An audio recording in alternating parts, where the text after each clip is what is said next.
Everybody, welcome to the first annual Honeymooners Podcast Raccoon Convention. Yes! Who's fans of the Honeymooners Podcast? Let me hear from the Honeymooners Podcast. All right, half people. Okay. Taking a picture, I'll make sure I'm smiling.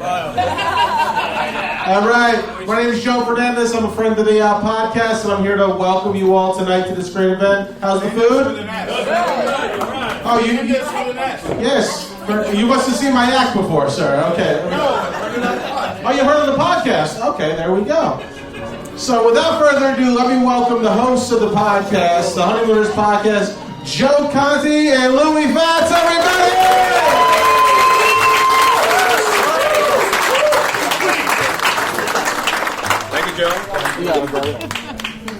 You guys want to cut the music? All the way over there. How are you, everybody? Welcome. Listen, before we even get started, as soon as I think, where's Joe? We got the music playing, but we have a special introduction before we get going, okay? And I think most of you are going to recognize this voice. Here we go. Ladies and gentlemen, welcome to the first Honeymooners Podcast Raccoon Convention at Uncle Vinny's Comedy Club with Joe Conti and Louis Fats and the great Brian Carney. Verily, have yourselves a wonderful time. The great Dave Ingram. The voice. And so what we're going to do is, before we even get started, we are going to sing the Raccoon Lodge marching song. So we have it in front of you. We have it in front of you, all right? Make sure it's string of polo ponies, not palopones, all right, people? All right, are you guys ready? Hit it! In the west and in the east, there's a mighty little beast. For courage, there is no other. When the chips are all at stake, the raccoon will never break. We are proud to call him brother. So with our noble tails entwined and a spirit strong of mind, we'll have hearts that cannot melt. In the forest and the trees, on the land and seven seas, we're brothers under the pelt. Raccoons, the noble raccoons. Give yourself a round.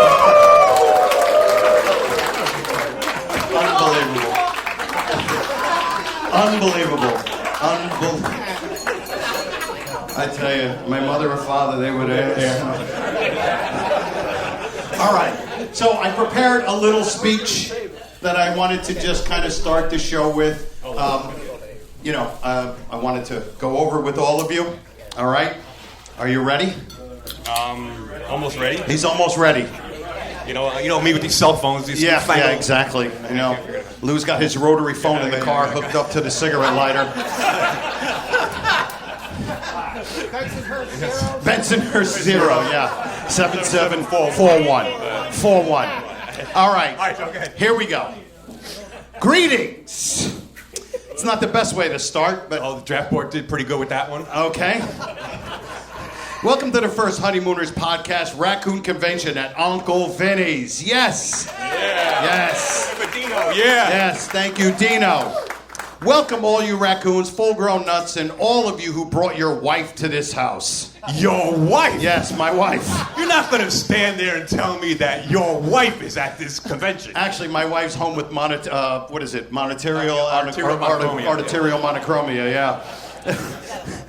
She got a stick with the thing of the flu, right? Yeah, exactly. Well, attack of the flu, yes. He sung that very well. Got attacked with the flu. Yes, it was just... What a historic day for the podcast and the raccoons. The last time anything like this happened, Alf Landon was presidential temper, Captain Video was on TV, and Trixie and Alice were wearing the same dress. The shoe's on the other foot. Yes, that's true. We have so much in store for tonight, especially, let me see, what's it, number 22? Argues too much. Well, not argues too much, but it's the great Brian Carney. Yeah!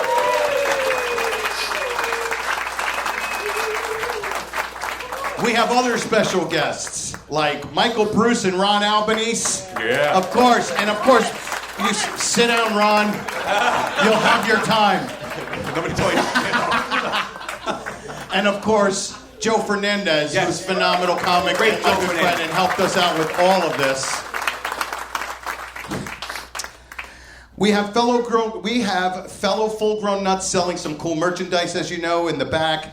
Things like the helpful housewife handy, happy, I can't even say the friggin' thing. And what remover? And war remover, yes. A box to put hairpins in. Sorry, I don't have any hairpins. Oh, I'm sorry. Bowling trophies, Napoleon orange juice squeezers. And it's practical, too. Yes, yes. And even a ring that says to my great pal from Ed Norton. Gee.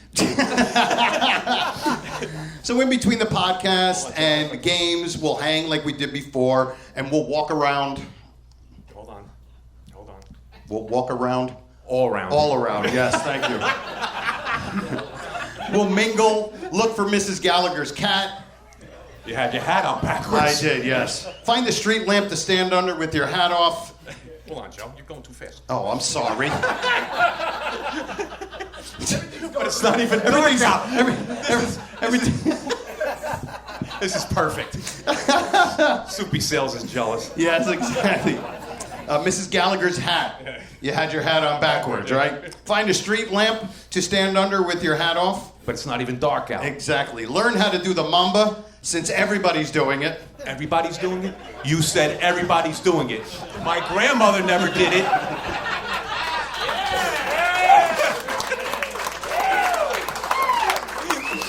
And maybe, just maybe, afterwards we'll take you upstairs to meet the mayor. Oh, don't forget to give yourself 50 minutes for the lecture. So I hope you enjoyed the eats. I hope you imbibed a little bit. You're not suggesting that the raccoons imbibe at a convention. Like Ralph said to Alice on their wedding day, I do, and I'm the boss. I'm going to print that. You're going to print that? Yes. So welcome, everybody. Welcome to the... Yes, thank you. What? You forgot Ali Khan? Oh, that's right. Yeah, roam around like you're on a safari with Ali Khan. with the cell phone with Ali Khan. It's okay.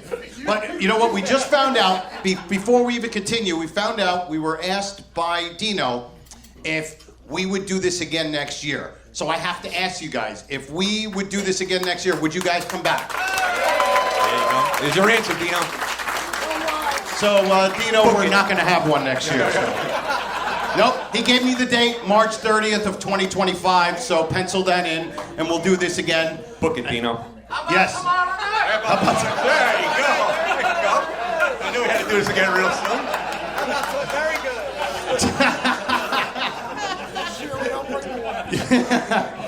So, what we're going to do is, this is part of the podcast. We're starting it now, and we're going to do this for a little bit. And then we'll take a break, we'll roam around for a while, we'll do some more mingling, then we're going to do the $99,000 answer with 3 contestants.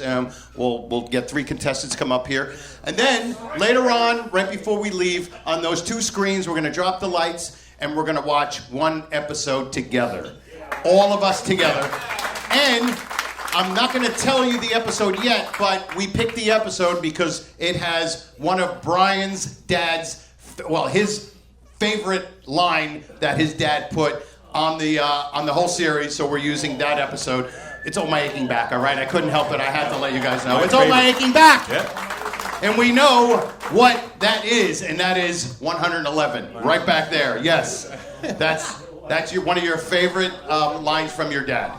So, what we want to do, and 3, yes. Yes, he loves 99, 98, 97, 3. I hope a mathematician didn't sneak in here and they'd be like, are you guys kidding?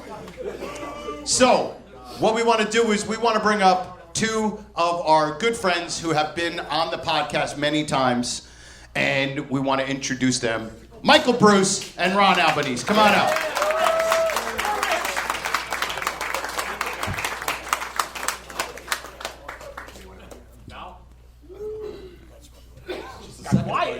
Yeah, really?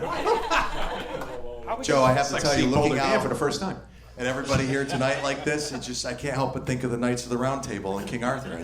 You'll leave town tonight. Your knees are showing. Look at me, I'm 12. What we wanted to do was ask, because Police lineup here, Joe. I didn't do it. If I did, I didn't mean it. these guys obviously responsible for all of us being here, and I said we would like to interview you two, because you guys are, in our world, you guys are stars. You're celebrities. I know it doesn't, but you really are. I mean, you brought us all together. We look at the Honeymooners in such a way now. He's put it on there.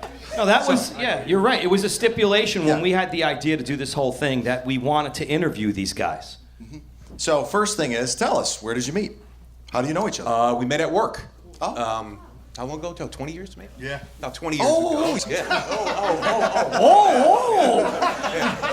Yeah, we actually have real jobs. I'm not really a podcaster by profession. You start right in. Right now with a few hello stupids. So at what point, so you work together in the same spot, so at what point do you figure out that each one of you is a Honeymooners lunatic? Joe. He was a long time before. Louis was definitely a Honeymooners fan a lot more than I was, right? Yeah, you guys. And I don't want to bring anybody down, but a friend of mine named Otto, if you guys ever heard of Otto and George, the ventriloquist, Otto Peterson, he was a phenomenal comic, and he passed away in 2014, and we used to always talk Honeymooners, and I was very down, so I went into this dark depression where I just watched Honeymooners like every day for like 3 years. And so I can honestly say one thing happened that was good, that my friend died, was that I became a DEFCON 3. I became a DEFCON 3 because of that. And then me and Louis just started talking one day, because they were already doing doing the lines back and forth. And we were having coffee one day. I said, dude, why don't we just do a podcast about it? And I said to you, what's a podcast? And then we just started doing it, and it turned into this. Yeah, it was something. During the, you guys launched in 2020, right? 2019. So here I am in the pandemic, and you're looking around for some entertainment and stuff. And one day I just punched in Honeymooners, literally on Spotify. And that's how I discovered the podcast. And I think, as you said, Joe, earlier, a lot of us listen to the episodes over and over again. Right, folks? Yeah. There's Zoloft at the door if you need some. If you listen to it more than twice, you're mentally ill. I'm just Counseling services, yes. Now, can the two of you recall how you got into the Honeymooners? You know how? Wait, you know how? That's a two spot. It was about 1975, I would say, when I graduated high school. A friend of mine started watching Honeymooners. We were all hanging out. He started talking about it. And I was aware of the Honeymooners because they've been on forever. And I just started watching it. We started watching it, all of us, lines, throwing, just like we're doing here, just throwing lines at each other. And that was it. Joe, you? Yeah. It was my dad and my uncle, because they would always say how there. sweet it is. Yeah, they were both there, yeah. And they would just say how sweet it is all the time. And I used to watch Abbott Costello with my dad on Sunday afternoons. And then in 1987, when I was a senior in high school, it was on 11 o'clock on Channel 11. It was Odd Couple, Twilight Zone, Star Trek, and Honeymooners. And it was a version of that for like 3 or 4, The Holy Four. What? The Holy Four shows, Holy right? Four, yeah. And then I just started watching it, and I was like, this is so awesome. And, me being a chunky kid, it made me identify with Ralph a little bit, too. So, yeah. Do you happen to remember your first episode you ever saw? No, not at all. No. Not at all. All I remember was one of my favorites when it first started was Chef of the Future. Just something about that caught it's me. incredible. I mean, it's still one of my favorites, but not my top favorite anymore. Mm-hmm. Oh, My Aching Back is my top favorite. That's why we're playing it later. But that was like your gateway into it. Exactly. seeing that. Yeah. Which makes sense. You were younger, and the more physical, it's more farcical. Yeah. That was. Does anybody remember the very first episode they ever saw? Does anybody? I do. Hardest question. John? Yeah, we know your name's John. That's why we said it. Yeah.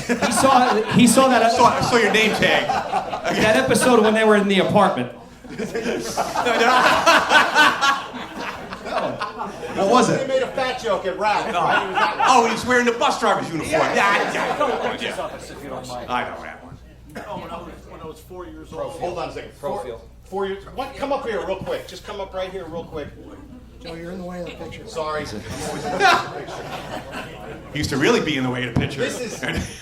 Are you snapping? Are you taking them, sir? This is John Baird. This is John Baird.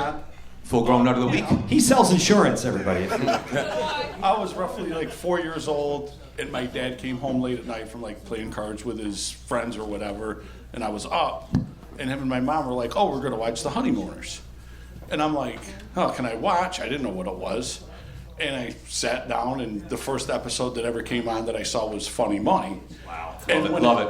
When it started, at first I'm like there's this eerie music and this mobster guy who reminded me of Bela Lugosi. So Yes. I was a little iffy. Totally. Yeah. Supposing you shut up. What I was watching, Hey, sister. and I can remember laughing when she said, "Oh, what's that? Your lunchbox?" And I was like, "Oh, that's funny. He's a chubby guy." That's an underrated line. But The lunchbox line. Love that. The first thing that I ever really remember where I really laughed hard at TV is when he's in the chauffeurs and they get the knock on the door and he's like, "There's nobody in here." And like I started laughing, and I've been watching the episodes ever since. And I would get up, like my dad would go out and come home like late at night, and if I woke up, I would get up and watch the Honeymooners with him, and like with him and my mom, and that's why I'm here now with us.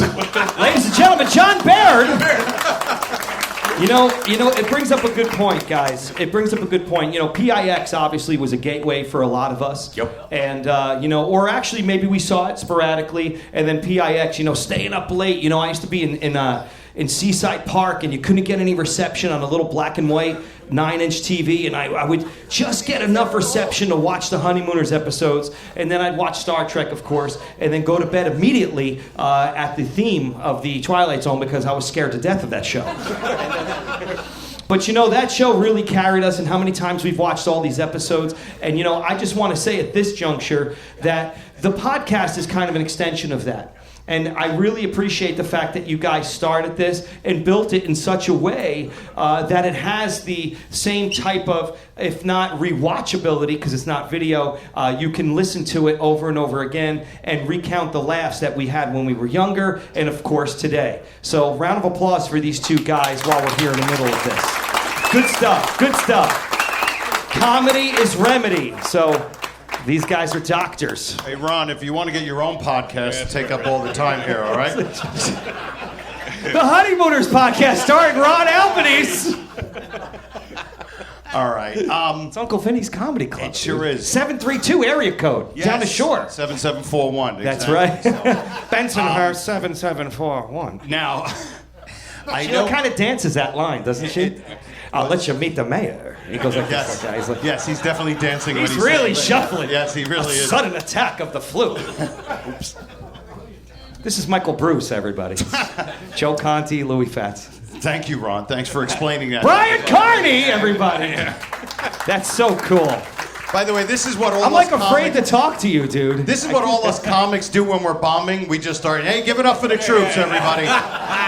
This is what we do. Give it up for Brian Carney, the hero. Oh, Yes. you dirty old. Yes, exactly. All right. Is there anything else? Because we want to do a little special thing with Michael. If you guys have anything else. You guys have any questions for these guys? Actually, here, I have a question. No, I don't. You dirty. That just kills me. Michael Bruce. Okay. I don't know. Do you want to? Is there anything else? I'm good if you're Do good. you want to do your thing? I think. Oh, yeah. If Yes. you want, sure, you want to do that. I want to Yeah. know if Brian would bring up the beloved hat. Yes. The beloved. Amazing. This is a big moment. That's amazing. Big moment here.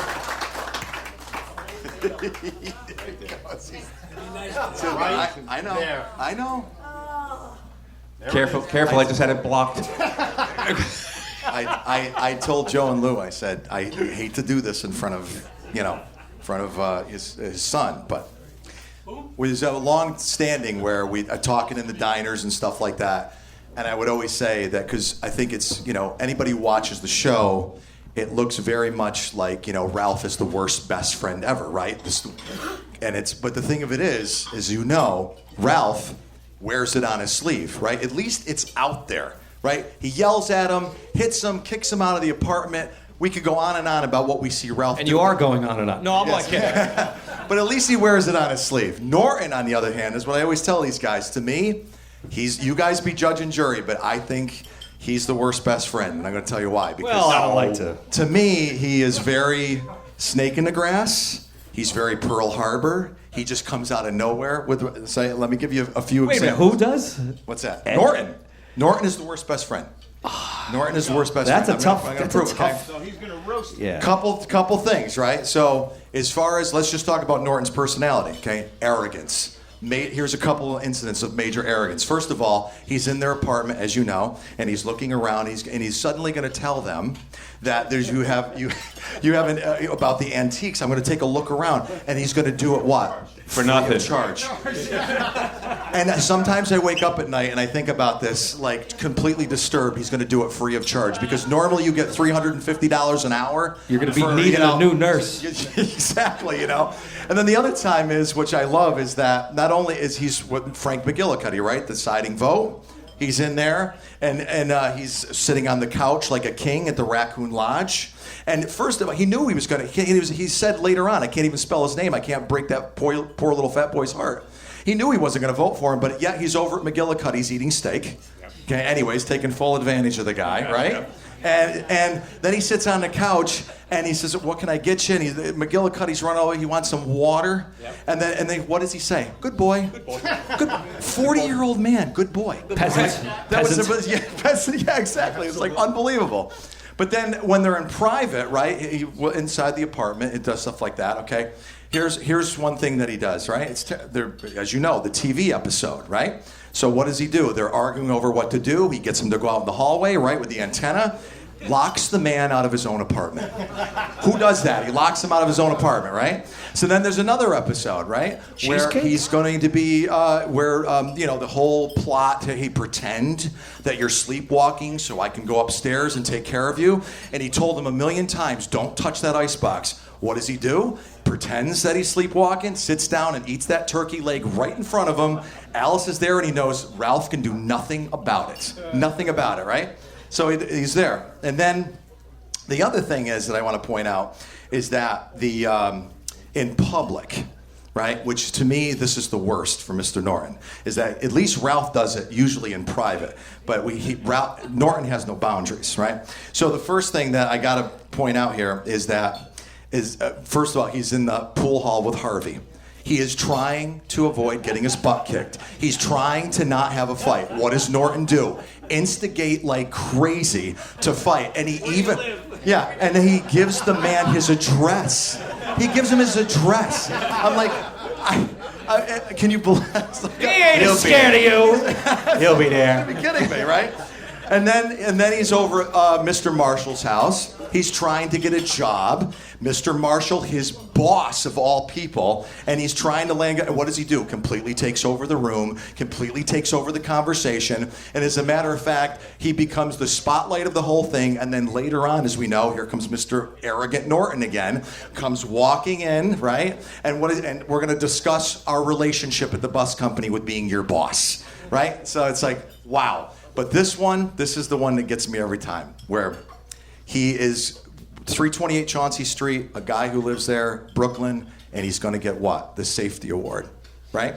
It's greatest day in his life that he's going to get, and he's even going to be interviewed by the magazine. And the guy's going to interview him. And you know what I realized is that Ralph even had the courtesy when the guy offered him to, hey, I'll take you out for coffee. We'll do. No. My friend Norton is supposed to meet me here. So he even puts Norton first there, right? Does the interview right there. Well, what does Norton come up, the best friend? And he wants to ask him questions. What's the first question? Right? Well, how close are you to Ralph Crandall? Well, about as close as anybody can get to Ralph Crandall. Great line. And even the look on Ralph's face is like, you're going to cut me down right now? You can't be serious, right? And then the next question, when did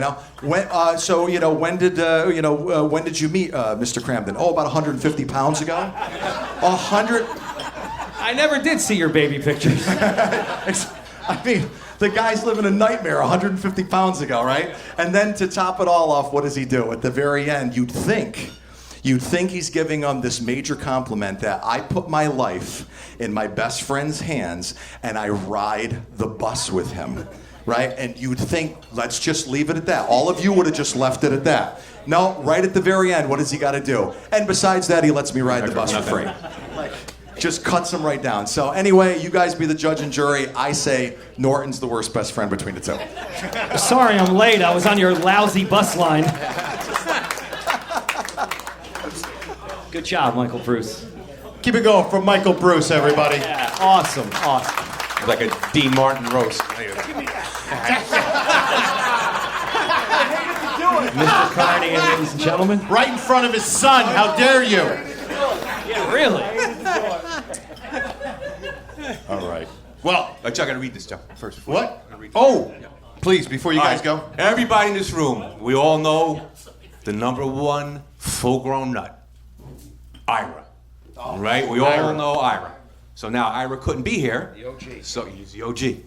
So he also gave us the rum candy. So help yourself. And here's Ira. I couldn't be there because the price of coal was too high in Canarsie, so I packed up and moved to Florida. That's from our buddy Ira. That's from our buddy Ira. Craziness.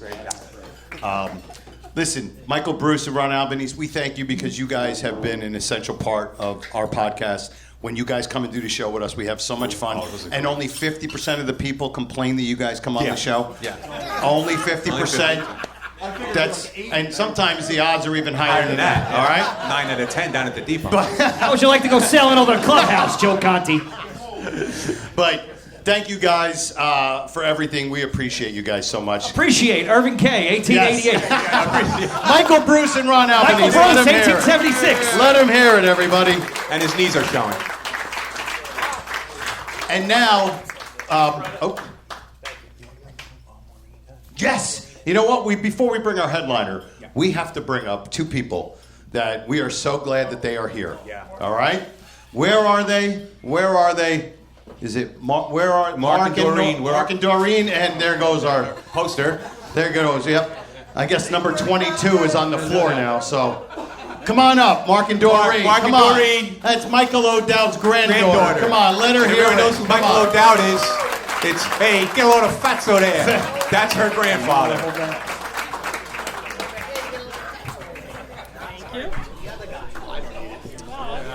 All right. So one day, probably about a year ago, we get a voicemail, and I could never tell you're from New York with your voice accents. Never could tell. And From Alabama. you said, hey, my wife, her grandfather is the great Mike O'Dowd from, Benson Nurse Bomber. The Harvey episode, and he played the Get a Load of Fatso guy, who was he also on the waterfront. And he did a lot of different things. So then they called up and left a voicemail, and they reenacted the scene very quickly. Now, would you guys be willing to reenact the scene again? All right, come on. There you go. You got She kills it. Listen, we only brought him up as a prop, okay? Stage is yours. Hey, watch it. Hey, get a load of fatso there. What did you say? I said get a load of fatso there. Want to make something of it? I certainly do. That is great. Real quick, did you ever, do you remember your grandfather at all from when you were younger? I was 11 when he passed away, but I remember him fondly. Yes. Yeah? Was he as scary of a guy that he looks like? He was a big guy. He was Right. like 6'3", big guy. And he used to take me to the park, and I was like down here, and he was very, very intimidating guy. Very intimidating. But when he was like a teddy bear. like when he brought you to the park, did he be like, all right, go on the slide and hurry up, kid? No. I can just picture him be like, here, you know what? You want to get to the top of the slide? I'll throw you up there. No, he would take me to the park, push me on the swing, and then You landed in Queens, but you know. And then he said, "Now it's time to go to the bar."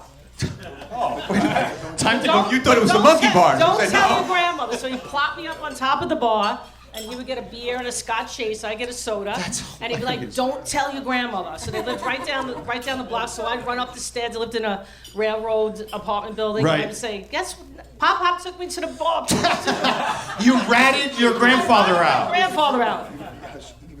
Oh, and my grandfather was petrified of my grandmother. Really? Petrified. I used to go, hilarious. go on Saturdays because my parents worked and they About as watched big as me, Shirley. and I'd sit with him, and we watch Abbott and Costello, Creature Feature. Oh, God, my favorite. Yeah, and we'd sit there, and he'd play cards with me, and I used to beat him, and he used to have to give me a quarter, and he wouldn't pay me. Of course not. Why would he pay an 11-year-old?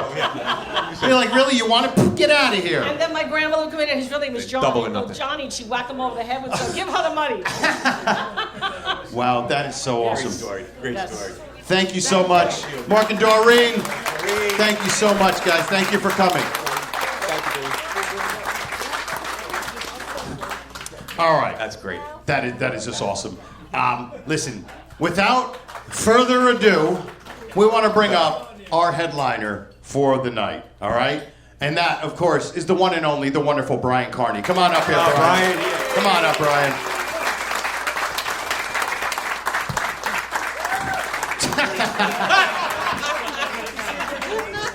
That was good. I'm just trying to think of stuff. I can think of something.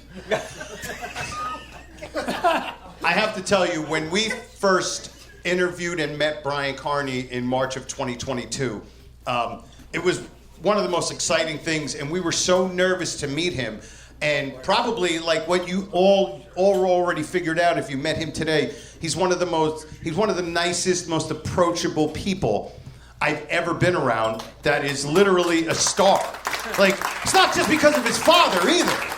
This is a musician, an actor, a voice actor, and he has been doing this forever. And I can just tell you something, and I've said this to so many people. Could you imagine you're in the business, you're an actor, you're a voice actor, you're a musician, and your father is Art friggin' Carney.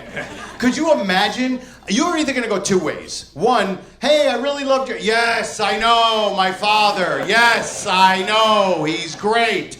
Or you could be the way he is, and he absolutely loves talking about his father. And that just shows what kind of a man Art Carney was. Because this man is a true human being without any faults besides coming down here in Point Pleasant. But what a great man, Brian Carney, everybody. Yes. You're very kind. Very kind. Thank you. Now, we want to know... It's a pleasure. It is. Look at all these faces. It's a pleasure. It really is. Yeah. Does anybody have any questions they have for Brian? And this is going on the podcast, so if there's anything you want to ask him, Michael, of course it's Michael Bruce. Anybody but him. Anybody but him. No, we're not talking to him. You better be apologizing. Yeah, Michael, what do you want? No, seriously. Was your father, did you ever know him to be an athlete, play sports or something? Because to me, his physical comedy on the show, he seems extremely athletic. Very athletic. Moves, dances, natural with a golf club. I mean, he's like so flexible. Did you ever know him to be an athlete? No. Next question. Great question, Michael. No. Next question. No. He should have just said, okay. That's what he should have said. Oh, it's very good, sir. Is anybody else? Because, wait a minute, hold on. No, But really. come on up because I want the question to be on the microphone. So come on up. I never heard of him. Say who you are, playing any and then sports. just ask the question to Brian. Thank you. Pleasure to meet you. My name is Chris Falaire. I'm from Ramsey, New Jersey, up north. Huge fan. One of the best segments on YouTube is watching your dad when he wins the Academy Award for Harry and Tonto. And I don't know if anybody's ever seen that movie, but if you want to know the brilliance of Art Carney as an actor, watch Harry and Tonto. Did he ever give you any feedback on that, or did he? Well, he's not an animal lover. That was one of the things he told me. Wow. But no, he was thrilled to get that award. Look who he beat out for that award. Yeah, Nicholson, he beat out some heavy hitters. Warren Beatty, Albert Basil Finney, right? Little Jack Little. My mother, father, they were there. No, he was really thrilled when that happened. I think he was definitely the sentimental favorite. which not taking away from his job on the movie, but those other guys, I think the Academy realized these guys are going to win awards coming up, and of course they did. Al Pacino, Chinatown. What's that? Chinatown, Nicholson. Yeah, Nicholson in Chinatown. He was just better. Just that year, he was better. Was that all about the Hong Kong Gardens? I'm not sure.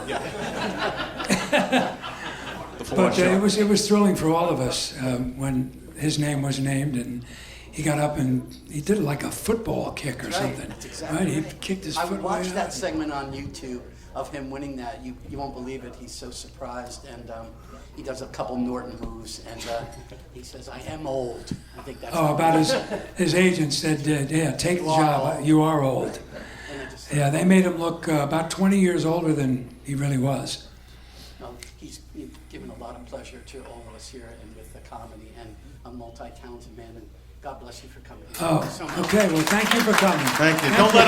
Don't let him soft soap you, Brian. Don't let him soft soap you. Hold on, we got somebody here. August Gunther. August Gunther? Yes. I love your donuts. Eat them all the time, pal. I love his donuts. I eat them all the time, right? No, what I want to know is, I know Jackie Gleason's famous for not rehearsing. How comfortable was your dad with the other staff? It was the fact that they had to rehearse, but he came in just walking in from the bar and went right into the show. This is just from what my dad told me. It made it difficult to rehearse because Gleason's timing was so his own. Right. They had people reading his lines with the other actors. Mm-hmm. And then came time for the day of the shoot. Mm-hmm. And Gleason said the reason that he used to do that was for the spontaneity. And I can't argue with him. Now, is it true that Glenn Gleason didn't know his line? He put his hand like this, and yeah, someone I've else heard would, that. Yeah, he used to do that, and would somebody pat would his feed him his stomach, line. and then someone went off stage would yell the line to him. Okay. But you know, when they were shooting this show, I was like 10 years old, 11 years old. So. Right. But that's one I've also heard. Yeah, no, because I watched the show from my father's knee. I was 6, 7 years old, and my son is here too, and we've been generational honeymoon. So your mother and father, they were there. Yeah, they're there. But as I said, I told you the story about meeting your uncle. Yeah, right. Okay, my Uncle Ned. Yeah, I'm a dentist, everyone, if you don't know. Boo! No, I'm And I'll make this quick because we all. joking. Okay, we want to, we want to go, we all want to go home. But anyway, I was at Hotel Fair in. I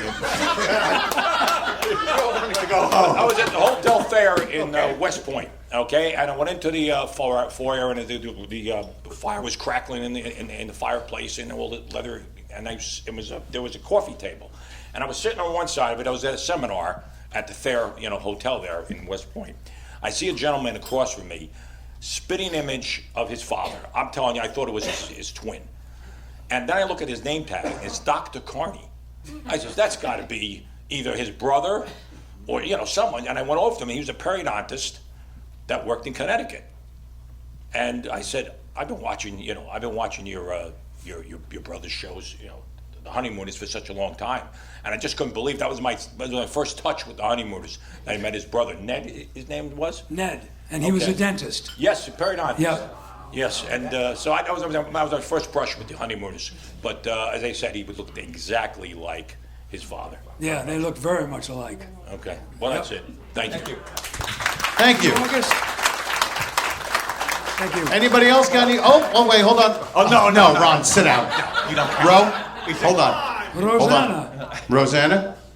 Hi. No, I wanted to ask, you do a great job. You're a relative, obviously, of a cast member. And as the years go on, I'm sure there's less and less people with connections to the show that are interested in perpetuating interest in this show. Do you have any connections to anyone else who was maybe related to people? Did you ever keep in touch with I know Joyce Randolph has a son. We were talking about Jackie Gleason had grandsons, who are still around. middle-aged. There's people who are relatives of the show that can, keep this going and keep an interest and keep people here in conventions doing things like this. Do you have any connections to people like that, or do you feel you're I'm the only one. sole guy? I really do. Yeah. I know Gleason had, I think, a son and a daughter. I think he had two daughters, right? I thought it was just one daughter and one son. I don't know. I'm not sure. Yeah. But I know when I was going through basic training down in Fort Campbell, Kentucky, the group before my group, apparently his son was there, so I missed him by a few weeks. And that would have been kind of funny to have the two of us going through basic training together. Yeah. And his daughter, Gleason's daughter, still takes care of his estate along with her husband. Yeah. This is the last I've heard. Okay. But other than that, Joyce Randolph, no, I don't know anybody that keeps that's going. connected with the show. Yeah, so it's all... Other than Mike's granddaughter. That's true. Yeah. That's right. Very, that's a nice task. It's you're bestowed upon you, but you own it now, so that's great. I enjoy it. Really nice. Great. Thank you. Awesome. Good. Thanks, Roseanne. Way to bring the show down, Roseanne. Thank you. We were having a good time. You're like, everybody's dead. What happened? Everybody's gone. Is there anybody left? Can I get a chair up here? Can I get a chair up here? Yes, can we get him a chair? Can we get the man a chair? Oh, look out. Here we go. Look out now. Can I get a cue, please? No. Like, you're on the air. You're on the air. You're on the air. You're on the air. Thank you. First, I want to say, I mentioned to Brian just a little while ago that today I found a clip I never saw before from the 1986 Ralph convention at the Felt Forum that I was at. And Brian is in that clip, and that was the first time I met Brian back then. And I remember knowing then it was the last one. And I was really sad. I was a young guy thinking, wow, why did it have to end now? I'm having so much fun. So to be back here, I actually traveled all the way from Gettysburg, Pennsylvania. Okay. And I'll also, I know Gettysburg is a place people like to visit. If you ever come out, I live in a famous building called the Orphanage. It's very haunted. So if anybody comes out, you'll get a free tour of Gettysburg and a ghost tour. You just got to look me up. The Orphanage. Remember that. So my question is, does your dad ever say what his favorite episode was of the classic 39? I have people ask me this question, what my favorite episode is, and it's tough to name one. I know it is. He never mentioned to me what his favorite episode was. I know he did like one of my favorites too, when they're on the train with the bunk beds. That was always one of my favorites. Huh? Right here, boom. There it is. Not boofing. Yeah, boofing right. No, boofing right, Barney. There's no key. Thank you, Brian. Thank you. Get up there. Brian, didn't you meet somebody on the subway once? George from... everybody knows George from the pool room scene. Yep. Yeah, my friend. I was riding the subway in Manhattan. Listen to this. No, I was just kidding about the chair. Joe, you're a comedian. That was a joke. But I didn't want to ruin a good set. All right. Well, not going to ruin a good set. There you go. You're going to sit soprano style. Now, look at it. It's like he's talking to the young, cool kids now. He's sitting backwards. You had your chair on backwards. That's why. So the George story. Yeah. Oh, yeah. The little guy that in the pool hall that was with Harvey. I'm riding the subway in Manhattan, and I turn around, and sitting right in front of me is George. And Leslie Barrett. Yes, I think that's his name. Right. Yeah, that's right. And I went over to Leslie's a lovely name, by the way. He really was. Yeah, he was a great guy. Very, very nice. I only talked to him for a minute or so. But that was a big surprise to run into a cast member in the New York City subway station. Was this in the 80s, you think? Yeah, probably. Probably in the 80s? Yeah. It was 40 years ago? Yeah. Don't say that. Wow, how old am I? Another downer. All right, Brian, if you have to ask me how old you are, it might be really old. It is. Anybody else got any questions for him? Come on up real quick. Come on up. I don't. Oh, wait a minute. I don't see a name tag on this guy. Oh, look out! What is it, Dave? Dave. Hello, Dave. I'm Dave Ryan. How are you, Dave? Brian, who was the composer of Swanee River?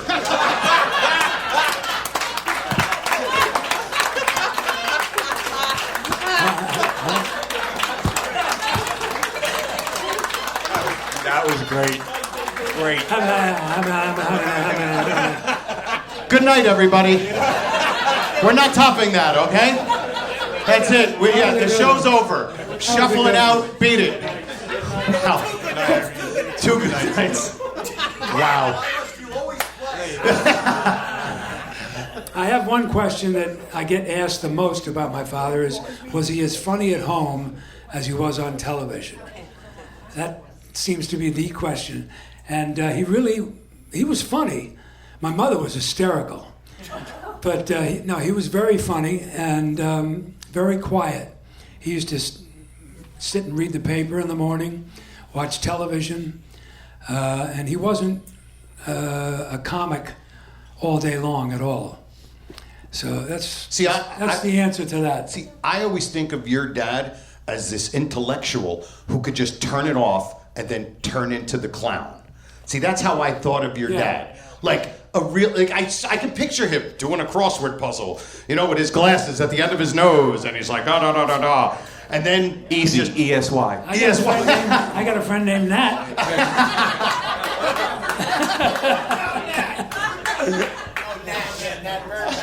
Nat Burpound, yes. No, he lived a simple life. We have a beach house up in Connecticut that, thank God, I still have. And he used to go, it's a little town called Westbrook, Connecticut. And he would go out every morning and get a quart of milk or something and buy a couple of newspapers, sit in the living room, look out the picture window at the water. And he was very content doing that. He lived a very simple life. He didn't even have his pants hemmed. He used to buy chinos and just roll them up. I was glad you finished that sentence when you said he didn't have pants. And then I'm like, could you please finish the sentence, because then it's going to be another thing on Johnny Carson where he comes out with just his underwear. And he had never again will I wear these little pants. He had the shoes that had the Velcro across the front. So he was just a very simple guy, and I loved him very much. That's awesome. Yeah. All right. Maybe we'll take one more for Brian, and then we're going to take a break. We'll mingle, and then we're going to do the $99,000 answer, everybody. So everybody... Oh, wait a minute. Admiral Dewey's coming up. Grand High Exalted. It's the ruler. Come on up. Rakundu. Hi, I'm Rob. As you can see, I'm a casual Honeymooners fan. Right, casual. I left the pajamas at home. Seriously, though, I just wanted to say, I've heard everybody talking about all the different things that your dad was associated with, and some of them are all connected. Like the Twilight Zone episode. Right. Episode. The Night of the Meek. Right. One of the greatest episodes of all time. Love that show. Mm-hmm. And, the other thing is there was a field goal kicker for the San Diego Chargers by the name of John Carney. And on ESPN, every time there was a highlight, Chris Berman would go, John Carney! That's right. A little plug for Dad right there. And I mean, your dad, he was like into everything socially and stuff like this. Do you know his dad was on the Star Wars Christmas special? Does anybody remember that? One of the rare things on television. I don't know how Dad felt about it, but it became. You know what he said to me? He said they paid me a pretty penny for it. Yeah. That's what he said to me. Yeah. I said, Dad, what are you thinking? You said that at your age and everything? Well, there you go. I said that also about the movie Take This Job and Shove It that he did. Yeah? And Wonton Tom, the wonder dog that saved Hollywood. These are some of my favorites. It was on Batman too, wasn't he Archer? He was the Archer on Batman. The Archer, that was okay. I like that. Your dad was a great piano player. Yeah. And he was really playing the piano on Why Must You Always Start with da da da da da da da da. Yeah? In the Key of C. In the Key of C. And he snuck in the Jackie Gleason theme in there too. Yeah, he did. That's when McGarity comes knocking on the door. But when we heard that you were going to be here today, and this is like a dream to be associated with everybody in this room now, because this is a little show that started in the 50s, and we're still here talking about it. It's still relevant. We still love it. And thank you for being here today. Yeah. I just want to let you know that. Oh, it's my pleasure. You. My pleasure, really. One more thing. I see the Emmys. I see the Oscars. I saw the Golden Globe. They're left out on the thing. Anybody could walk out with those babies. You got the hat on the lock and key over there. Like, don't even look at it. Oh, they can be replaced, you see. I have to ask one last question. Have you ever been made an offer for the hat? No. Wow. I'll give you $5. Never have. If somebody offered you millions of dollars, would you do it? Millions? Millions. I'm putting him on the spot now. Wait a minute, we need that hat for next Is this on? Yeah. Millions? Yeah. Let's say one of the billionaires wants to add it to his collection. You mean like $5 million? Yeah. 35% belongs to the stockholder. Elon drops your dime. Now wait a minute. Think about that now. Hear this. You know. You gonna put it on your tax return? $5 million? Let's say he offers you nice round figure 10. 10 million? Would you take the hat? Or do you keep the hat? Or? I could do a lot of good with $10 million. You could? I mean, not just for myself. I'd keep. Okay, he's an honest man. I'd keep 9 for myself. All right. Well, I was going to offer you $1,000, so I'm out of it. That's a tough question. I don't want to part with it, though. I see how much enjoyment it brings people. Well, look at it. And that's why it's not in the Institute, the Smithsonian. Yes. This is why I made that question. I would ask about that. Because it's tied to you for the rest of your life. Yeah. Yeah, it is. And God bless you. We love this guy, don't we? Yep. I don't need it right now. Nice to meet you. Thank you. And tomorrow night at this Thank time, you, guys. his braids will be turned to platinum. Yes. Thank you, guys. I'm feeling. Thank you, Brian. So much. Everybody, mingle for a little bit. We're going to come back in a little while, having some dessert. One question. Oh, we got one question. Hold on. One Brian, question. on the way back to your seat, can you do the huckle buckle again? Yeah. He wants to do the huckle buckle on the way back to your seat. He wants to film you doing it. Go ahead, enjoy your desserts. We're going to come back in a little while. There he is. I got to bring this up.